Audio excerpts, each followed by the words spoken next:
So how you doing? This is Mike from Mike's Random Thoughts. So today we're going to be looking into another small town murder, as well as rumored to be one of the most haunted places in the state of Oklahoma. This episode is requested for me to do by more than just one or two people. Now let me just say there wasn't much information out there, so it's going to be a little bit shorter of an episode, like a way shorter of an episode for my channel. So I'm just going to go ahead and get right into it. So Frank and Samantha Labadie, they were not able to conceive a child. Each of them were said to be very heartbroken by this fact. People say that Frank was visibly upset by it. They had a legal slave at the time named Enos Parsons, who chose that he did not want freedom after the Civil War. At some point though, during the winter of 1892, Parsons, who at the time was age 46, he and Samantha had an affair. She ended up getting pregnant. It was around April of 1893 that Samantha began showing signs that she was pregnant. Frank Labadie was said to be very happy by her being pregnant. Again, he had no clue that the baby was not his. We all know how it is when you're about to have a baby. I'm sure Frank was very excited that he was about to be a father. They said that they had been trying to have a baby since they had first got married. However, once the baby was born, it was evident that it was part African American. However, Enos Parsons at the time admitted to the affair. They said that this caused Frank to become furious, and that he actually went and grabbed his .44 Henry rifle, killing Enos Parsons. Frank then dumped Parsons' body into a creek behind the mansion, and people say that his body never floated, that it actually sunk to the bottom of the creek where it still lies today.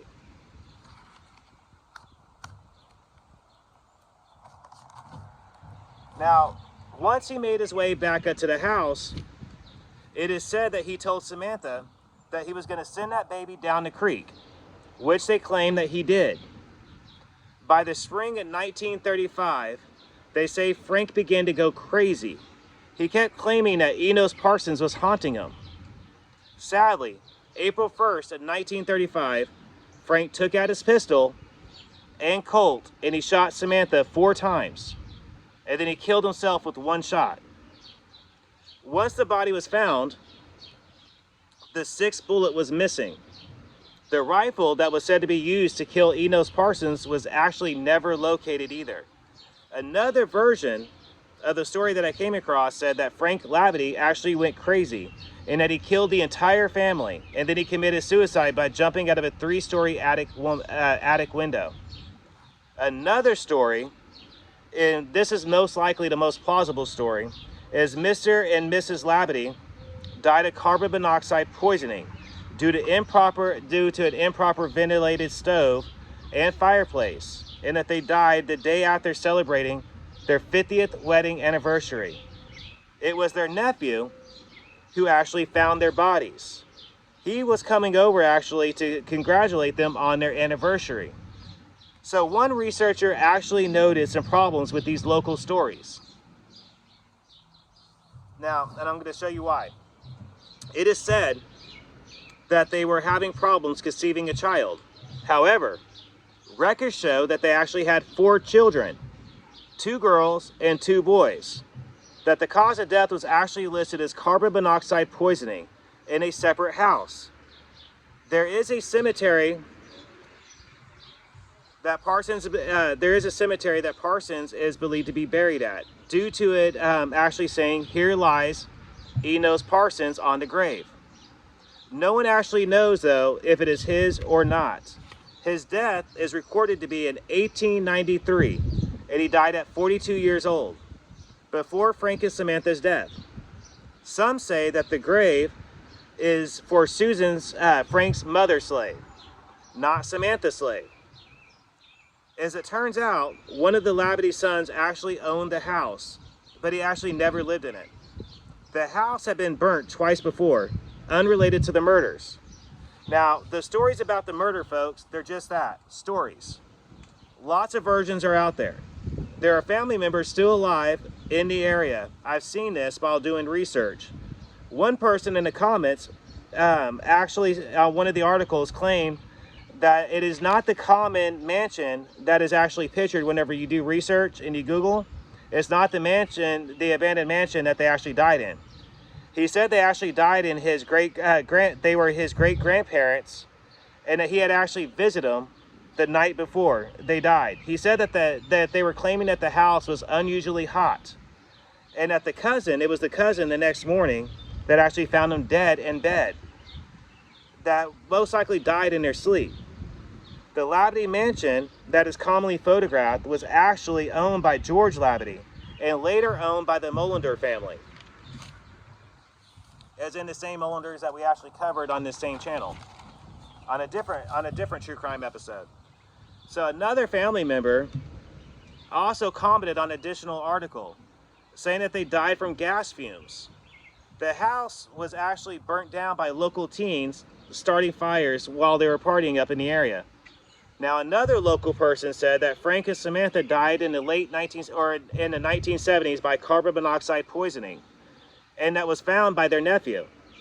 Frank and Samantha did have children who went on to college in the late 20s and the 30s, that they were actually behind on the bills, that they were being sued by creditors, and the creditors kept demanding an auction to sell the house and the property.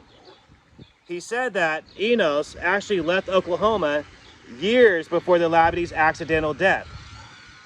Another local commenter said that Ruby Craner in the 1970s showed an infant grave that belonged to Frank Labadie and Samantha Miller. There was actually 2 unknown graves apart from the main Labadie family plot. Now, along the family plot are 9 other additional unknown graves. Now, numerous ghost hunters claim to have seen many ghosts, but mainly Frank Labadie and Enos Parsons.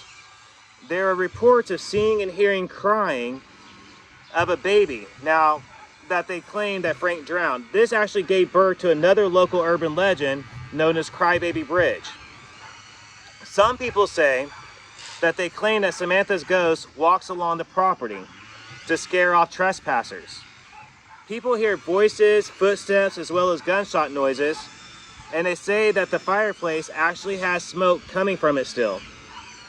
Ghost hunters, paranormal investigators, say that their equipment have issues, and that actually the equipment will act erratic and actually will break whenever they're doing research up there.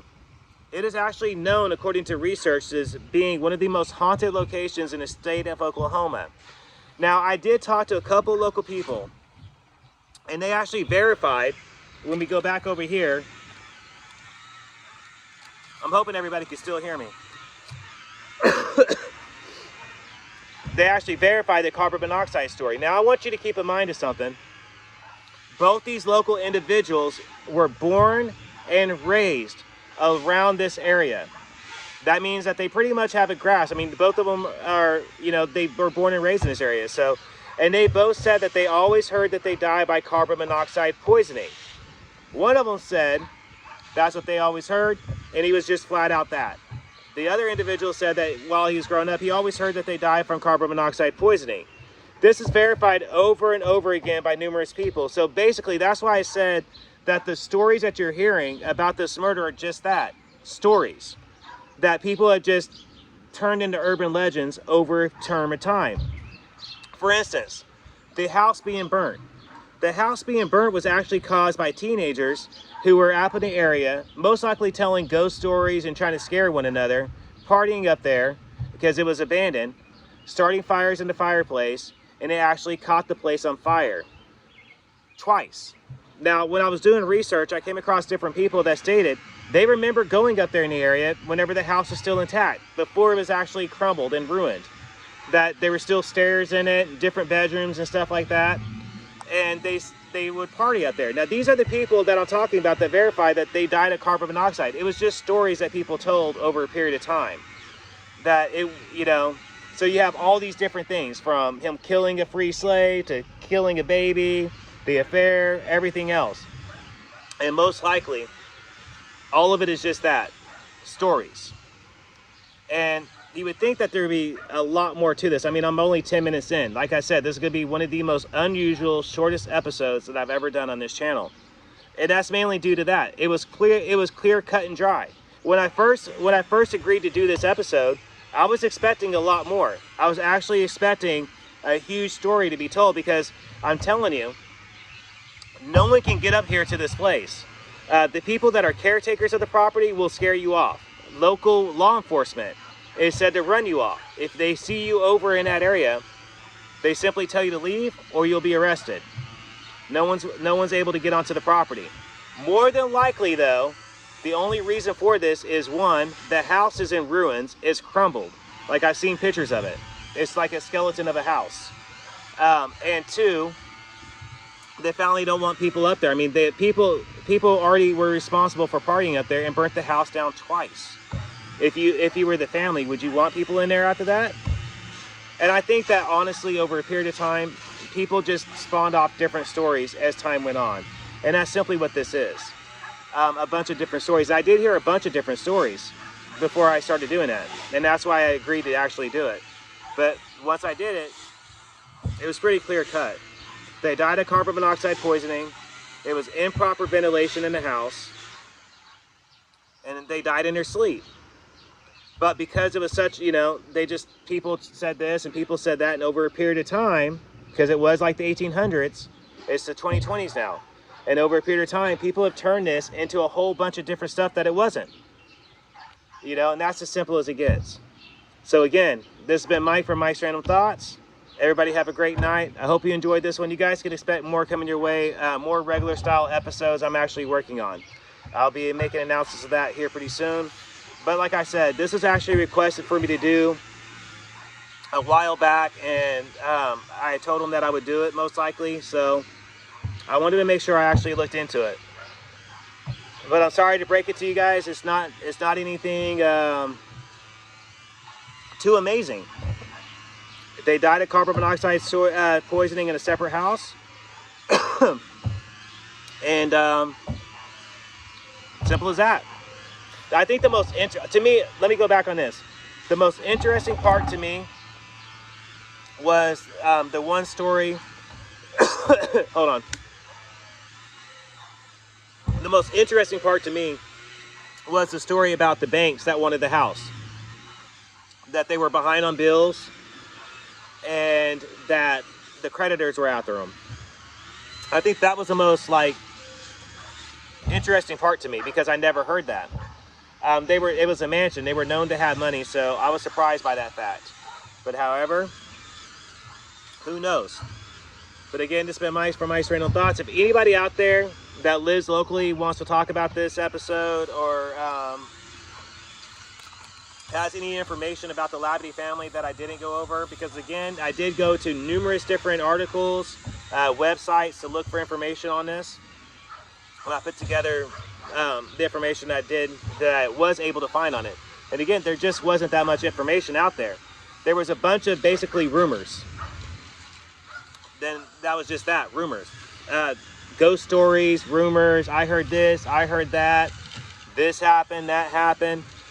But then when I started doing the core research, it came back time and time again, over and over again on the research, carbon monoxide poisoning. Even by the family members that were alive at the time, carbon monoxide poisoning.